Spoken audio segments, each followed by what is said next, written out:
사연 읽어주는 라이더 사익라입니다. 오늘은 제가 겪은 이야기 중에 아직도 많은 분들이 듣고 통쾌하다고 말하는 사연을 들려드리겠습니다. 제목은 시어머니는 나를 하녀로 부렸다. 하지만 지금은 내 앞에서 무릎을 꿇고 있다입니다. 저는 결혼한 지 15년 차가 된 평범한 주부입니다. 이 이야기를 꺼내는 데에도 시간이 오래 걸렸습니다. 이젠 웃으며 말할 수 있지만 그 시절에 저는 매일 울며 잠들었습니다. 남편 준호는 직장 동료였습니다. 조용하고 성실하고 말수 적은 사람이었죠. 처음엔 그런 점이 참 든든했어요. 하지만 결혼하고 나서 알았습니다. 그의 침묵은 저를 지켜주는 침묵이 아니라 저를 외롭게 만드는 침묵이었습니다. 시어머니는 결혼식 전부터 저를 탐탁지 않게 여기셨습니다. 며느리가 직장 다니면 집은 누가 지키냐, 요즘 여자들은 일은 일대로 하고 살림은 대충이라더라. 그런 말씀을 수없이 하셨죠. 그때는 그냥 흘려들었습니다. 하지만 그 말들이 씨앗이 되어 결혼 후 제 일상을 조금씩 갉아먹기 시작했습니다. 결혼식을 마치고 신혼여행을 다녀온 바로 그 다음 날 시어머니는 아무 예고도 없이 저희 신혼집 문을 열고 들어오셨습니다. 신혼집 구경도 할 겸 왔다며 웃으셨지만 들어오자마자 첫마디가 이랬습니다. 이 집은 왜 이렇게 지저분하니 식탁 위에 먼지가 앉아있네. 그날 이후 시어머니는 마치 감시자처럼 매일같이 연락을 했습니다. 오늘 반찬 뭐 했냐, 준호 셔츠 다림질은 했냐, 살림은 여자가 하는 거다. 그 말들이 하루에도 몇 번씩 쏟아졌습니다. 회사에서 일하다가도 휴대폰 진동이 울리면 심장이 철렁했습니다.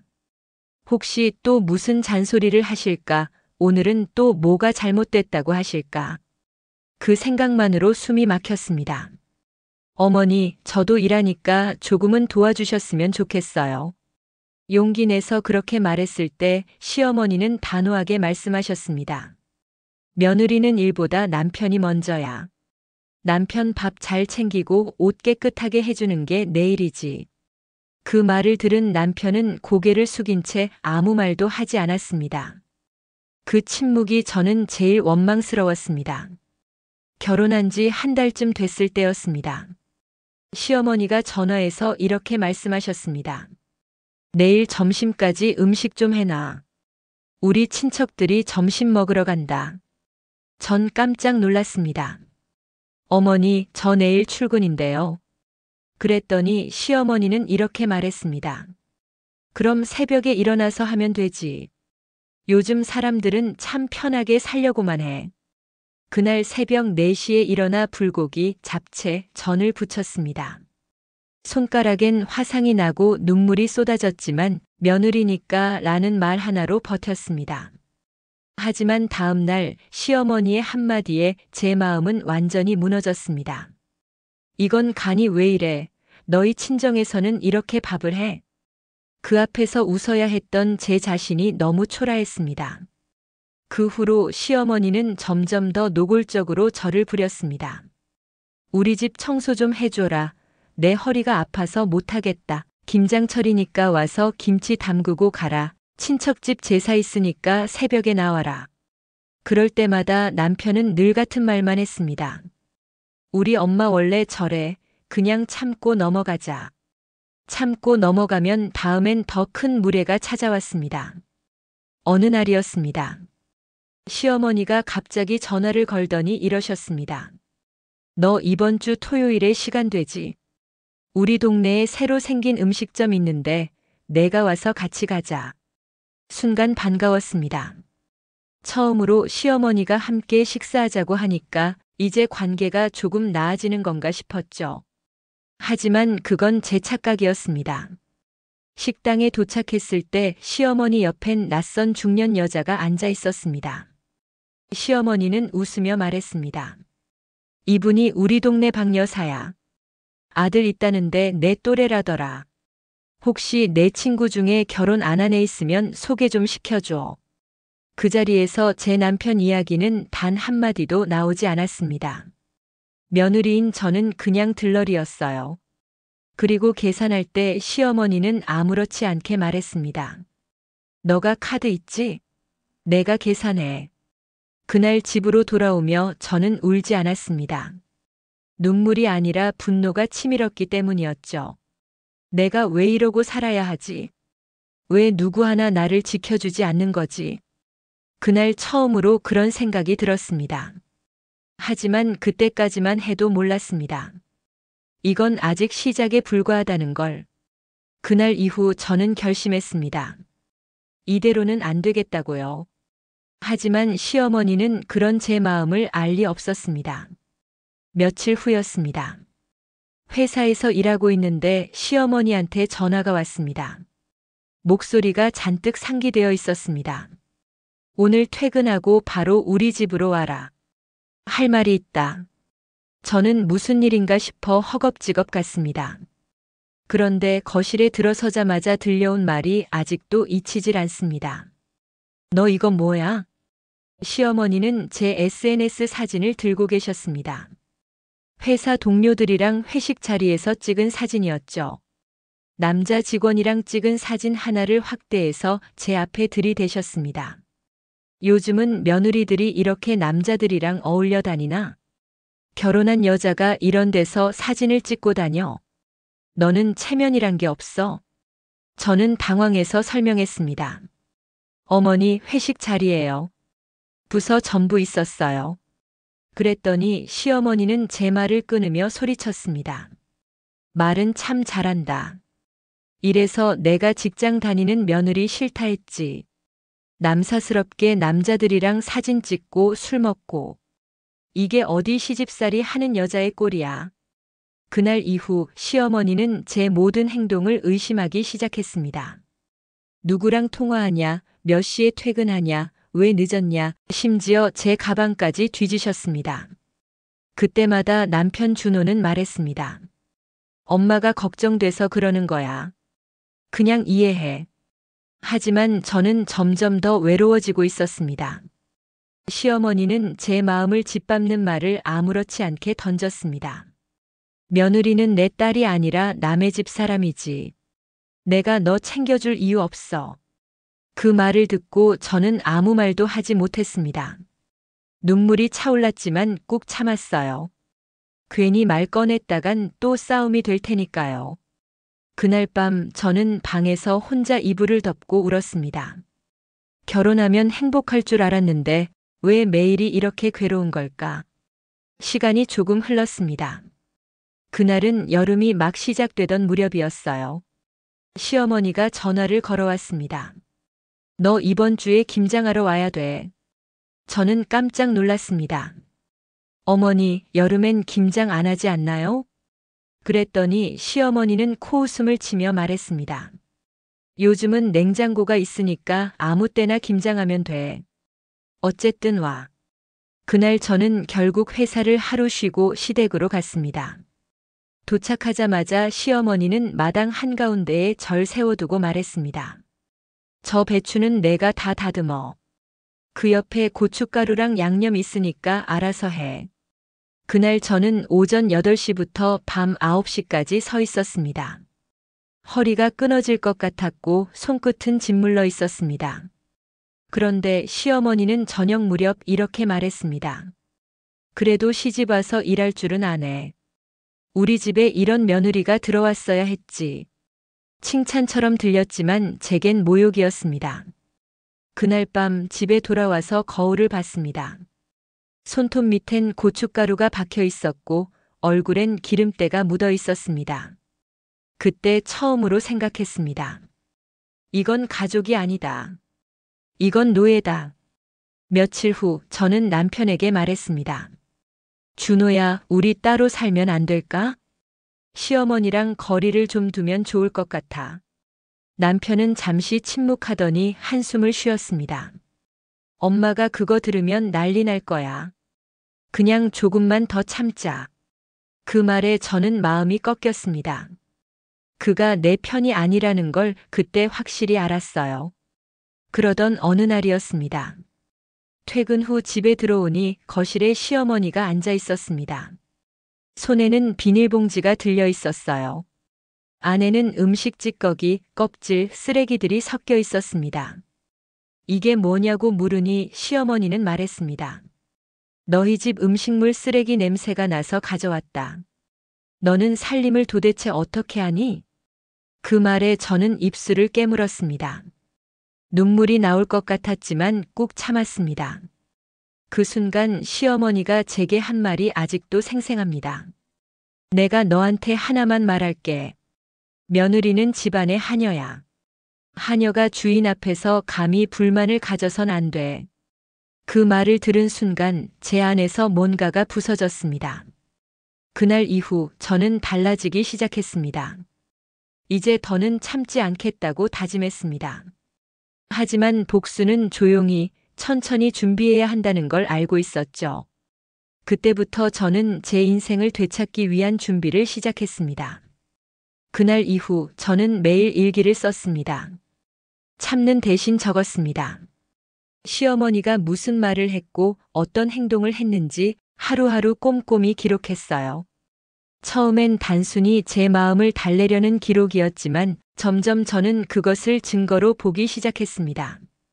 이건 그냥 나의 일기가 아니었다. 언젠가 내가 나를 증명하기 위한 무기가 될 거였다. 그날은 토요일이었습니다. 남편 준호는 출근을 했고 저는 혼자 집을 청소하고 있었습니다. 그런데 초인종이 울렸습니다. 시어머니였습니다. 아무 예고도 없이 들이닥친 시어머니는 현관문을 열자마자 제 머리끝부터 발끝까지 훑어보며 말했습니다. 역시 며느리란 건 집에 놔두면 놀기만 하지. 나는 이렇게 살림이 엉망인 집 처음 봤다. 저는 최대한 참으려고 했습니다. 하지만 시어머니는 거실을 돌아다니며 커튼, 냉장고, 싱크대 문을 닫았다 열었다 하며 중얼거렸습니다. 이게 살림이야? 우리 땐 이렇게 게으른 며느리는 쫓겨났어. 그 말을 듣는 순간 제 안에서 뭔가 끓어올랐습니다. 그동안 쌓아온 감정들이 한꺼번에 폭발했습니다. 어머니, 그만하세요. 저도 사람입니다. 그러자 시어머니가 제 앞에 다가와 손가락질하며 외쳤습니다. 너 지금 나한테 대드는 거냐? 너 같은 며느리는 우리 집안에 둘 가치가 없어. 이혼해. 당장 나가. 그 순간 저는 주저앉아 버렸습니다. 눈물이 쏟아졌습니다. 시어머니는 그런 제 모습을 보며 비웃듯이 돌아섰습니다. 그날 밤 남편이 퇴근했습니다. 저는 모든 걸 말했습니다. 시어머니가 오늘 집에 와서 한 일 한 말. 하지만 남편은 제 말을 듣고도 무표정했습니다. 그리고 말했습니다. 그래도 엄마잖아. 그분도 나름의 이유가 있겠지. 내가 조금 더 이해해주면 안 되겠어? 그 말을 듣고 제 마음이 완전히 무너졌습니다. 나는 이 집에서 어떤 존재일까? 남편에게도 시어머니에게도 나는 그저 불편한 손님일 뿐이었다. 그날 이후 저는 마음을 바꿨습니다. 이제 더는 호구처럼 살지 않겠다고 다짐했습니다. 그 대신 냉정하게, 아주 조용하게 준비를 시작했습니다. 먼저 시어머니가 자주 드나드는 순간을 녹음하기 시작했습니다. 모욕적인 말, 욕설, 명령조의 대화들. 처음엔 손이 떨렸지만 점점 담담해졌습니다. 다음으로 저는 회사에 제 사정을 조금씩 흘렸습니다. 혹시 나중에 누가 나를 비난하거나 이혼을 문제 삼을 때 대비하기 위해서였어요. 그리고 마지막으로 시어머니가 제게 돈을 요구했던 내역도 모두 정리했습니다. 생활비 명목으로 받으면서 본인 명품 가방을 산 정황까지 증거로 남겼습니다. 몇 달이 흘렀습니다. 그 사이 저는 완전히 다른 사람이 되어 있었습니다. 무표정하게, 냉정하게, 계산적으로 모든 걸 기록하고 마침내 준비를 끝냈습니다. 그날 시어머니는 또다시 전화를 걸어왔습니다. 이번엔 남편도 옆에 있었습니다. 그 목소리는 여전히 거만했습니다. 이번 명절엔 내 친정 가지 마라. 내 친정은 벌써 자식 다 시집 장가 보냈는데 뭘 그렇게 자주 가냐? 며느리는 시댁에 붙어 있어야지. 저는 그 말에 조용히 대답했습니다. 어머니, 이번엔 못 갈 것 같아요. 회사에 일이 있어서요. 시어머니는 목소리를 높였습니다. 그럼 내가 회사 다니는 게 더 중요하다는 거야? 우리 가족보다 회사가 중요해? 그때 저는 처음으로 정면으로 대답했습니다. 네. 전 제 인생이 더 중요해요. 그 말에 시어머니는 입을 다물지 못했습니다. 그 옆에서 남편은 고개를 숙이고 아무 말도 하지 않았습니다. 그날 이후 시어머니는 한동안 연락을 끊었습니다. 그리고 저는 그 침묵 속에서 조용히 다음 단계를 준비했습니다. 그날 이후 시어머니는 잠잠했습니다. 하지만 저는 그 침묵이 오히려 더 불길했습니다. 늘 무언가 꾸미고 나서야 조용했던 분이었으니까요. 불길한 예감은 며칠 뒤에 현실이 되었습니다. 회사에서 일하던 중 인사팀에서 전화가 왔습니다. 누군가 저에 대해 직장에서 부적절한 행동을 했다는 민원을 넣었다는 겁니다. 순간 머리가 멍해졌습니다. 인사팀에서 보여준 문서에는 제 SNS 사진이 첨부되어 있었습니다. 그 사진, 시어머니가 문제 삼았던 그 회식 사진이었습니다. 그 밑엔 이렇게 적혀 있었어요. 기혼임에도 불구하고 남성 직원과 부적절한 관계를 맺고 있다는 제보가 들어옴. 그때 저는 확신했습니다. 이건 시어머니였다. 그 외엔 이런 짓을 할 사람이 없었다. 그날 퇴근 후 저는 남편 준호에게 물었습니다. 어머니가 회사에 제 사진 보냈어요? 남편은 당황한 얼굴로 제 눈을 피했습니다. 그리고 아주 작게 말했습니다. 엄마가 그냥 너를 걱정해서. 그 말을 듣는 순간 세상이 무너지는 기분이었습니다. 걱정해서? 그게 걱정인가요? 그건 인생을 망치겠다는 협박이에요. 그날 밤 저는 남편에게 마지막으로 물었습니다. 나랑 살고 싶은 거야? 아니면 어머니랑 살고 싶은 거야? 준호는 대답하지 않았습니다. 그 침묵이 저에겐 이혼 선언보다 더 잔인했습니다. 며칠 후 저는 조용히 짐을 쌌습니다. 회사엔 휴직계를 냈고 친구의 원룸으로 들어갔습니다. 그때부터 저는 복수 대신 정리를 준비했습니다. 감정이 아닌 증거로 싸우기로 마음먹었습니다. 그동안 모아둔 시어머니의 음성 녹취, 문자, 모욕적인 발언들, 그리고 회사에 제보한 정황까지 모두 정리했습니다. 며칠 뒤 저는 변호사를 찾아갔습니다. 그분은 제 자료를 다 보고 고개를 끄덕였습니다. 이 정도면 충분히 명예훼손, 모욕죄, 심지어 간섭에 의한 정신적 피해로도 승산이 있다고 했습니다. 그 말에 저는 오랜만에 웃었습니다. 진짜로 마음 깊은 곳에서 올라온 웃음이었습니다. 그리고 일주일 뒤, 저는 시어머니를 만났습니다. 그분은 여전히 당당했습니다. 그래, 이제야 정신 차리고 왔냐? 너 그동안 어디서 뭘 했어? 남편이 내 걱정하느라 밤잠도 못 잤어. 저는 가만히 그녀를 바라보다가 조용히 말했습니다. 어머니, 걱정해 주셔서 감사합니다. 그런데 이건 뭘까요? 제가 내민 건 한 장의 서류였습니다. 변호사 명의의 법적 고지서였습니다. 시어머니의 얼굴이 굳었습니다. 이게 뭐야? 그거 어머니가 회사에 제보한 자료, 그리고 저에게 하신 말씀들 녹음이에요. 법적으로 다 확인받았어요. 그때 시어머니의 표정이 일순간 무너졌습니다. 하지만 그분은 여전히 허세를 부렸습니다. 그래봤자 가족끼리 일인데 고소한다고 뭐가 달라지겠니? 내가 나 고소한다고 세상이 너 편 들어줄 것 같아? 저는 고개를 들고 말했습니다. 세상은 몰라도 이제 저는 제 편이에요. 그리고 제 인생엔 어머니가 더 이상 끼어들 자리가 없어요.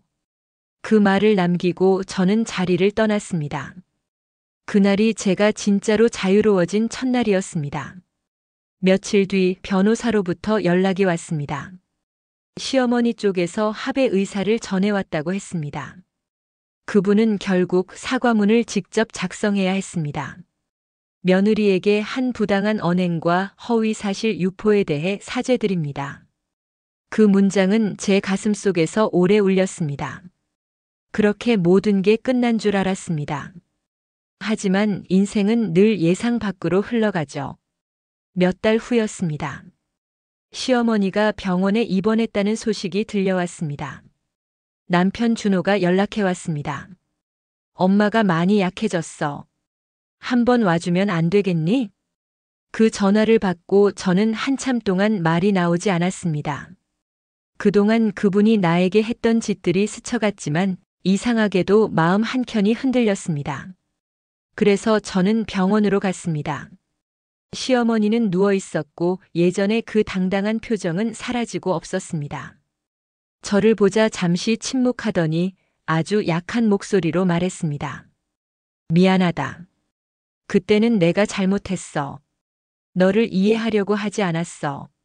내가 어머니란 이유로 내 인생을 내 거라고 착각했어. 그 말을 듣는 순간 제 마음이 복잡해졌습니다. 그분의 사과를 원했지만 막상 듣고 나니 눈물이 났습니다. 저는 조용히 대답했습니다. 어머니 괜찮아요. 이제 진짜로 괜찮아요. 그날 이후 저는 더 이상 시어머니를 원망하지 않았습니다. 그 대신 제 삶을 살아가기로 했습니다. 남편 준호와는 결국 각자의 길을 갔지만 이제는 그마저도 후회하지 않습니다. 왜냐하면 저는 잃은 게 아니라 되찾았으니까요. 나 자신을, 내 인생을, 내 존엄을. 시간은 흘렀습니다. 시어머니가 병원에서 퇴원하고 몇 달이 지났습니다. 그분은 예전처럼 목소리가 크지도 않았고 말 한마디 한마디를 조심스럽게 고르며 했습니다. 그날 병원에서 제 손을 잡고 했던 그 사과 한마디가 그분 인생에서도 처음이자 마지막 진심이었을 겁니다. 그 후로 시어머니는 조용히 시골로 내려갔습니다. 혼자 사시면서 가끔씩 손편지를 보내왔습니다. 요즘은 잘 지내니? 몸은 괜찮니? 내가 그때 너무 미웠지? 그래도 내가 있어서 우리 아들이 사람답게 살았다. 그 편지를 받았을 때 이상하게도 마음이 편했습니다. 그동안 쌓였던 미움이 서서히 녹는 기분이었습니다. 저는 그 후로 회사로 복귀했습니다. 처음엔 눈치도 보였고 몇몇 사람들은 그 사건을 알고 수군거리기도 했습니다. 하지만 시간이 지나면서 모두 알게 됐습니다. 진실은 결국 드러난다는 걸요. 저는 이제 팀장이 되었고 신입사원들에게 늘 이런 말을 합니다. 가족이라도 당신의 존엄을 해칠 수는 없어요. 가까운 사람일수록 경계가 필요합니다. 그 말에 신입사원들이 고개를 끄덕이며 자신의 이야기를 털어놓곤 합니다. 그럴 때마다 저는 그들의 이야기를 조용히 들어줍니다. 어느 날 시어머니가 마지막 편지를 보내왔습니다. 글씨는 많이 흔들렸고 먹물이 번져 있었습니다. 이제는 내 몸이 많이 약해졌단다. 그래도 마음은 편하다. 그땐 미움이 전부였지만 지금은 미안함이 전부야. 너한테 받은 상처 갚지 말고 그냥 내 인생을 열심히 살아라. 그게 나한테 가장 큰 용서가 될 거야. 그 편지를 읽는 동안 저는 울었습니다. 누가 옆에 있었다면 들킬까봐 조용히 눈물을 닦았습니다.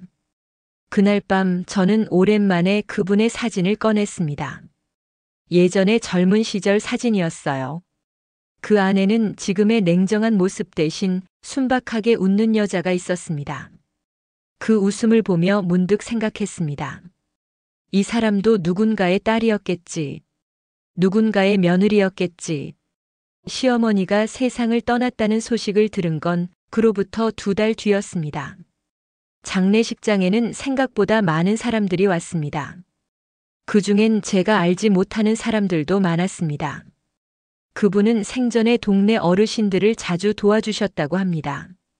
힘든 이웃에게 김치 나눠주고 손수 만든 반찬을 전해주고 그런 이야기를 듣고 저는 놀랐습니다. 그 사람 그렇게 따뜻한 면이 있었구나. 그 순간 미움보다 후회가 앞섰습니다. 이해받지 못했던 세대의 상처가 결국은 또 다른 사람을 아프게 만들었던 거겠죠. 장례가 끝나고 저는 조용히 집으로 돌아왔습니다. 시어머니의 마지막 유품 중 하나가 제게 전해졌습니다. 작은 상자 안엔 제가 결혼할 때 입었던 한복 조각이 들어 있었습니다. 그리고 그 밑엔 짧은 쪽지가 있었습니다. 미안하다. 그리고 고맙다. 끝까지 내 며느리여서. 그 문장을 읽는 순간 눈물이 멈추지 않았습니다. 그토록 증오했던 이름 며느리가 이제는 이상하게 따뜻하게 느껴졌습니다. 시간이 지나고 저는 제 삶을 완전히 새롭게 시작했습니다. 이혼 후 홀로 썩이는 쉽지 않았지만 이제는 제 이름으로 된 집에서 제 시간표대로 하루를 살고 있습니다. 가끔 주말이면 창문을 열고 바람을 맞으며 생각합니다.